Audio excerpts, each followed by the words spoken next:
All right, everybody. I'm doing a leap of faith today. I know this video is a little different. I'm in my vehicle. And leap of faith today. I am going up from Memphis and going up to Kentucky Lake to more than likely buy a cabin cruiser. Yeah, I know the pontoon, houseboat, mission from God, all that. Well, the mission from God, getting on the lakes, getting on the rivers, doing the Great Loop, that's still on the table. But the Kentucky Lake system and the Tennessee River is where I always wanted to be. And the boats up at Bull Shoals Lake in Arkansas, and it's going to put my dad in a hassle and just whatever. And he's just being, and I understand, he's wondering what the hell I'm doing. He doesn't understand the mission from God aspect of it. I understand that. And sorry, I forgot to bring my microphone. But this is a leap of faith. It's the faith journey. It's everything that I said. And I can't concentrate too much because I'm driving, so this will probably be a shorter video. But yeah, I was having issues with what I'm doing last night. And I was like, man, am I doing the right thing?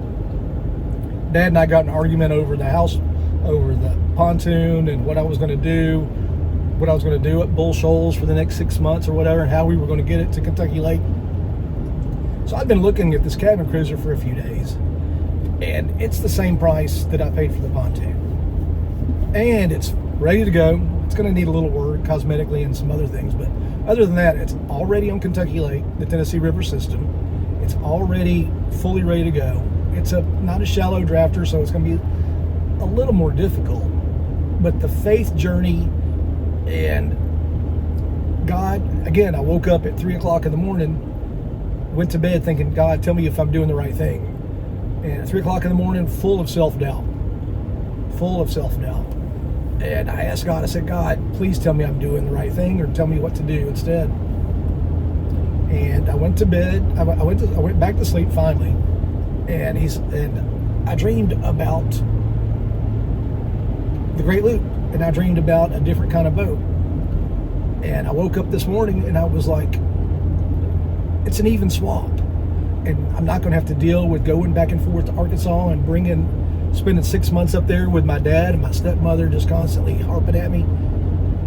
I can be on the river, on the lake, at Kentucky Lake, exploring, getting used to the boat, and still have my mission from God, my mission to keep my sobriety up. Well, not my sobriety, I'm not sober yet, but I'm getting better every day. I had a little relapse on golf day. I think I made a video about that. Took a couple of shots of whiskey after we settled our bets, and I knew that was going to come on a golf day, but I still drank a lot less than I usually do on the golf course, and I didn't drink anything after the beer and 2 shots, or 2 beers and 2 shots. Still too much. I drank less, and I stopped earlier. I shouldn't have had the shots. Then again, that's the road to that. But there's been no physical need over the last week, which is great. Now I've just got to get over the mental part. But that's part of the journey. But the point being, God told me the answer. God talks to you either out loud, which I've never had, or He gives you ideas, or He gives you a dream. And I dreamt I was on a boat that wasn't a pontoon boat, and I was making the Great Loop, and I was spreading the word, and I was, I wasn't preachy, but I was out there doing my thing. And I was like, all right, that's the answer. And I might lose a little bit of money after everything is said and done because of the other stuff I've bought for the boat. Again, I apologize for not having the microphone. This probably isn't coming in very clear. But that being said, the self-doubt, I want to go back to the demons. And, alcohol is one of my demons for sure. But I think there's one that goes further back to my childhood, or maybe definitely after my parents got divorced when I was 13. Self-doubt. I have lack of confidence, lack of finishing anything. That's been my demon since I was in my early teens, mid-teens, whatever. And that's held me back more than alcohol. Alcohol really didn't hit me hard until, well, it did hit me hard when we had the miscarriage and my wife nearly died. and then she left me.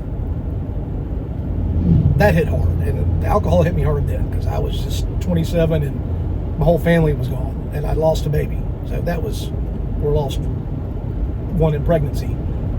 And so yeah, it took me a few years to get over that, but I got over it for a long time, and then COVID hit, and we had nothing to do, so my casual, sometimes drinking a lot, turned into full-blown alcoholism.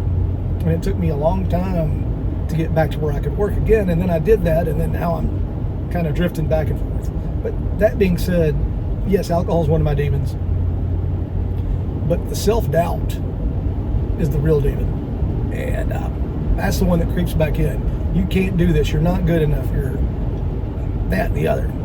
And okay, I'm gonna have to turn here in a minute, but I will do another video, probably a short, showing the boat.